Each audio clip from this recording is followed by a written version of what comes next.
Jury court क्यों समाज के लिए एक बहुत बड़ा खतरा है। आजकल जूरी कोर्ट की बात की जा रही है। कुछ लोग कह रहे हैं कि जूरी कोर्ट होंगे तो लोगों को ज़्यादा न्याय मिलेगा।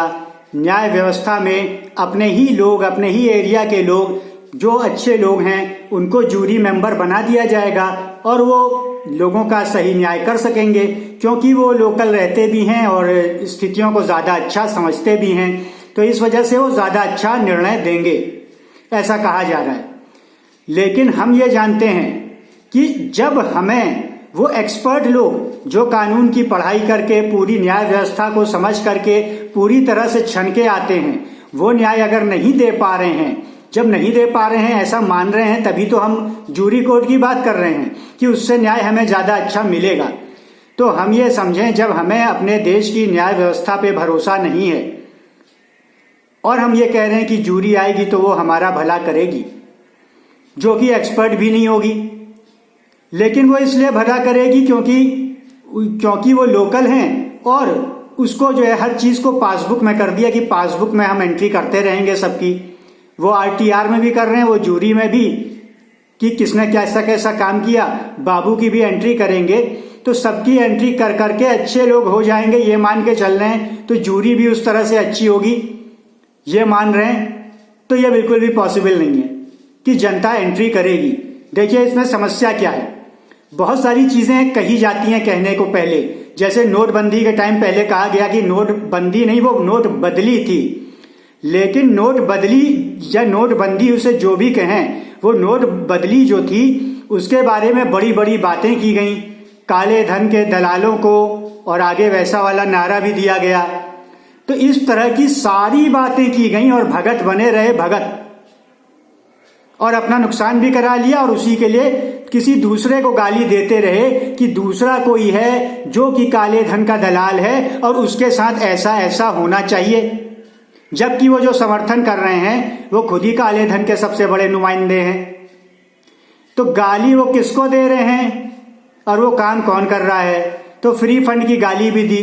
तो इसीलिए किसी के भी कोई भी भक्त हों, उनको ये सोचना चाहिए कि वो कर क्या रहे हैं। दरअसल अगर वो गाली देंगे किसी दूसरे को सोच के, तो वो खुद को गाली देंगे। लेकिन ये जूरी कोर्ट का आखिर कॉन्सेप्ट आ ही क्यों पाता है? ये आ इसलिए पाता है क्योंकि लोगों को चेंज चाहिए होता है। जो लोग परेशान होते हैं, त्रस्त होते हैं, तो वो लोग ये चाहते हैं कि हमें कोई उसका निदान मिले। अब निदान मिले, ये एक एक्चुअल में मिले, ये एक बात है, और निदान दिला देने का झुंझुना पकड़ लेना ये एक अलग बात है।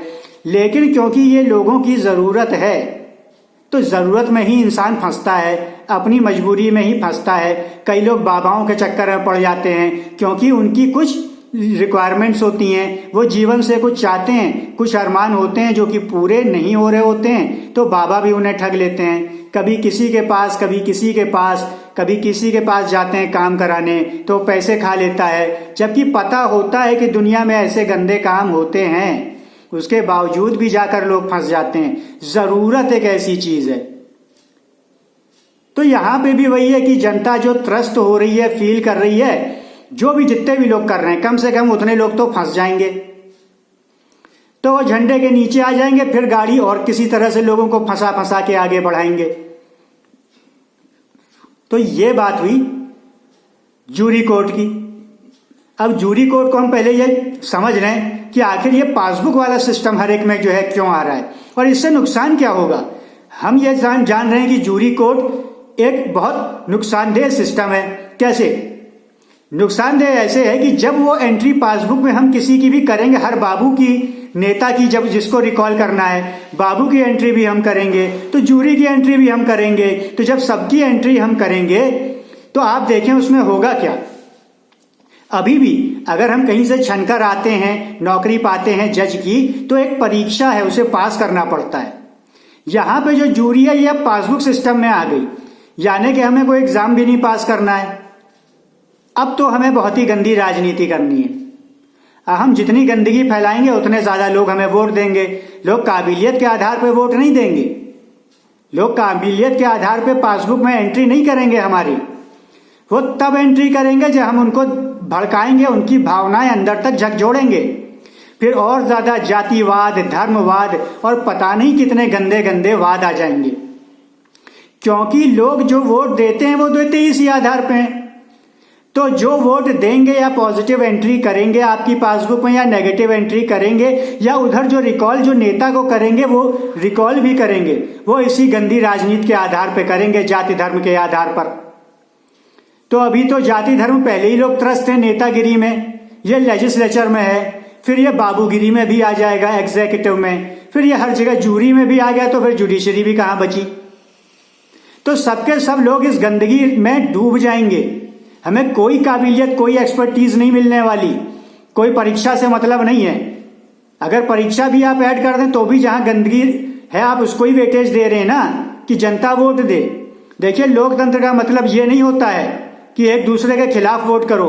लोकतंत्र का मतलब होता है कि सबको अपनी अपनी आजादी है, ये सिर्फ इतना मतलब होता है। लेकिन जो वोटिंग सिस्टम है इस लोकतंत्र में, वो ये नहीं कहता, वो पोलराइज करता है, वो बांटता है। एक दूसरे के खिलाफ आप वोट करते हैं। अगर खिलाफ वोट करना ही नहीं है, एकीकृत करता है, अगर करता है एकीकृत, तो राजतंत्र सबसे अच्छा है। वो तो एकीकृत ही है, उससे बड़ा एकीकृत कहीं है क्या।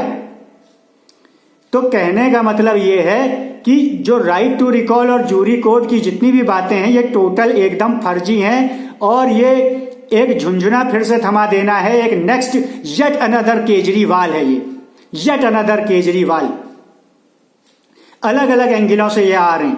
केजरीवाल इंडिया अगेंस्ट करप्शन लाया, ये भी करप्शन के अगेंस्ट कह रहे हैं, लेकिन अपने ढर्रे से जूरी कोड बना देंगे, रिकॉल करा देंगे, फिर कहेंगे हमारा ड्राफ्ट पढ़ो, तुमने पढ़ा नहीं है। मतलब ऐसी उटपटांग की बात करेंगे जो कोई पागल भी नहीं करेगा।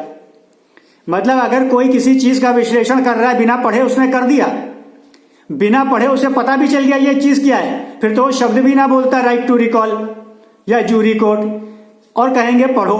मतलब कि पढ़ने के बाद ही कोई बात करता है वो फिर भी कहेंगे पढ़ो। मतलब पागल भी नहीं कभी कोई ऐसी बातें करता है। जबकि उनको ये भी नहीं पता है कि जो विश्लेषण कर रहा है, अगर मेरी ही बात करें तो राइट टू रिकॉल उनके फरिश्तों ने भी नहीं सुना होगा उस जमाने से मैं राइट टू रिकॉल के बारे में विश्लेषण दे रहा हूं। जब ब्रिटेन की महारानी एलिजाबेथ अपने यहां राइट टू रिकॉल लेके आई थी, तब एक प्रोफेशनल सोशल मीडिया साइट में या प्रोफेशनल नेटवर्किंग साइट में मैंने अपना विश्लेषण तत्काल दिया था। सेम डे उसकी न्यूज होती है, उस साइट की भी अपनी न्यूज होती है, तो उस न्यूज में भी वो किसी की न्यूज को पसंद करके प्रमोट कर लेते हैं।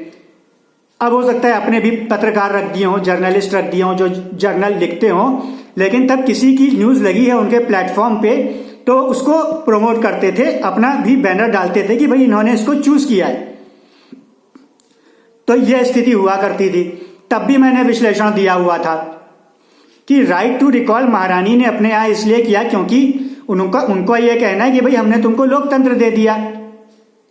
अभी ऋषि सुनक ने शपथ ली थी तो उसने यही कहा था कि मैं राजा के लिए, क्योंकि अब प्रिंस चार्ल्स जो तब थे वो अब हो गए किंग चार्ल्स, तो उन्होंने कहा कि मैंने उनके लिए, तो उनके लिए मतलब उनके राजा के लिए उसने ये सरकार बनाई है। उसने अपने लिए, जनता के लिए नहीं बनाई है।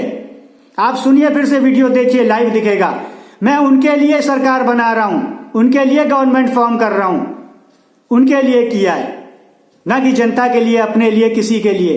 तो उनको यह है कि अपनी जनता को खुश तो रखना है, कहीं ना कहीं उनके तो कॉमनवेल्थ है।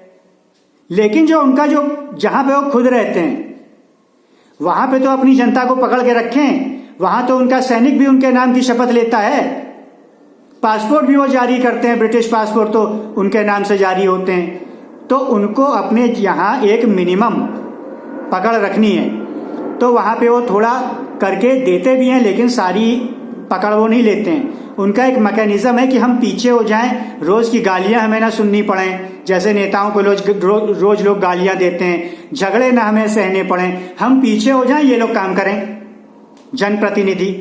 फिर तो हम ये कहेंगे भाई तुम्ही ने तो वोट दिया था, तुम ही कर रहे हो, तुम्हारी सरकार है, अगर कुछ गलत है तो तुम ही कर रहे हो, तुम ही जिम्मेदार हो।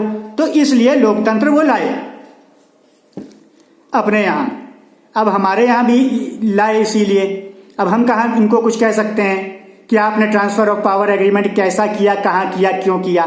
हमने तो मान लिया बस कुछ भी किया, अब ये हमारे हैं, हम इन्हें वोट दे रहे हैं, काम तो हमारा सामने यही कर रहे हैं सब। तो जूरी कोर्ट की जहां तक बात हो रही है, ये भी पासबुक सिस्टम पे बेस्ड है कि जनता सबको नंबर दे, क्रेडिट दे, एंट्री करे। तो ये जो सिस्टम है ये किसी भी तरह से फायदेमंद नहीं है, क्योंकि ये एक जातिवादी, धर्मवादी, भेदभावी सिस्टम है। इसमें कोई काबिलियत, हम लोग ये चाहते हैं काबिलियत के आधार पे लोग आए। हम लोग ये चाह रहे हैं कि भाई काबिलियत हम में है, हमें नौकरी नहीं मिल रही, ये सब बातें करते हैं। तो इसमें काबिलियत है क्या? इसमें कौन सा काबिलियत देख करके कोई वोट देगा?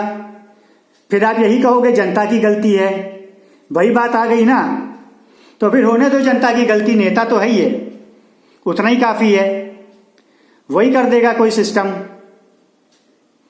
वही बना देगा कोर्टें। तो यहां पे ये बात आ गई। अब हम देखें कि हमें छला जो जा रहा है, ऐसी गलतियां आखिर हो कैसे पा रही हैं। देखिए, इसमें जो फंस रहे हैं जो लोग, वो बहुत ही बुद्धि के स्तर में काफी निचले दर्जे में हैं। जैसे चाणक्य ने कहा था, अब चाणक्य के जो आगे आने वाले ये इस जमाने तक के लोग उस चीज को आज तक ना समझ पाए। चाणक्य ने कहा था कि कई प्रकार के मनुष्य होते हैं, उस प्रकार की बुद्धियां होती हैं। अब जैसे जानवर से तुलना कर लीजिए, तो जानवर अपनी प्रवृत्ति से सीखता है। जानवर की जैसी प्रवृत्ति होती है, काम करता है, उसके पास अपनी बुद्धि नहीं होती है। किसी भी जानवर को सोचिए, उसकी प्रवृत्ति है, वो वैसे अपने प्रवृत्ति के वश में कर्म करता है। वो हो गया जानवर। एक हो गया मूर्ख, जिसे कुछ भी समझाएं तब भी नहीं समझता है। एक हो गया साधारण इंसान, जिसे जब सिखाएं तब तो कुछ सीख के करता है। एक हो गया बुद्धिमान, जो सिखाने में तो चलो सीख ही गया, एक्सपीरियंस से अपने खुद भी सीखता है। एक्सपीरियंस हो गया, सीख गया वो,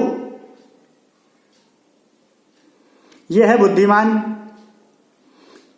एक उसमें भी सुप्रीम है, परम ज्ञानी, बहुत समझदार, ब्रिलियंट, बिल्कुल चाणक्य लेवल का। वो व्यक्ति सिर्फ कॉमन सेंस से सीख जाते हैं, उनको एक्सपीरियंस करने की जरूरत नहीं है। जीवन इतना बड़ा नहीं होता कि हर चीज खुद एक्सपीरियंस करेंगे तब सीखेंगे। कई बार नुकसान हो जाएगा, कुछ नहीं हाथ लगेगा। कॉज एंड इफेक्ट से ही सीख जाते हैं कि कॉज एंड इफेक्ट समझा कि ये कॉज हम अगर करेंगे तो इसका ये इफेक्ट आ जाएगा। एक्सपीरियंस वाले भी जो होते हैं वो अपने एक्सपीरियंस से सीखते हैं, लेकिन वो भी दूसरे के भी एक्सपीरियंस से सीखते हैं। लेकिन जो परम ज्ञानी है, दूसरे के एक्सपीरियंस से तो सीखेंगे ही, लेकिन कॉमन सेंस जो है उस पर एक्सपीरियंस किसी का भी ना हो तो कॉज एंड इफेक्ट से सीख जाते हैं, समझ जाते हैं। इसमें कॉज एंड इफेक्ट ही जान रहे हैं, वरना केजरीवाल जैसा हाल होगा तब सीखे तो क्या सीखे, वापस कुछ नहीं होता। फिर बस अब यही चलेगा। इसमें जातिवाद, धर्मवाद आएगा। चाणक्य नीति के मुताबिक भी आप देख रहे हैं कि कैसे ये चीज पता चली कि एक्सपीरियंस से नहीं, कॉमन सेंस से समझें। केस स्टडी की भी जरूरत नहीं है, वो एक्सपीरियंस वालों को है। कॉमन सेंस और लॉजिक यूज करने वालों को वो भी नहीं है। वो इन सबको सीखने के बाद इनसे भी ऊपर के स्तर के हैं, इसलिए फंसे नहीं। इस वीडियो को ज्यादा से ज्यादा शेयर करें और अपने आप में मजबूत रहें।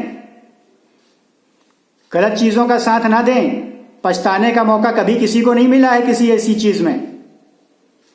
जो हो गया सो हो गया। शेयर करें, बुद्धिमान बने।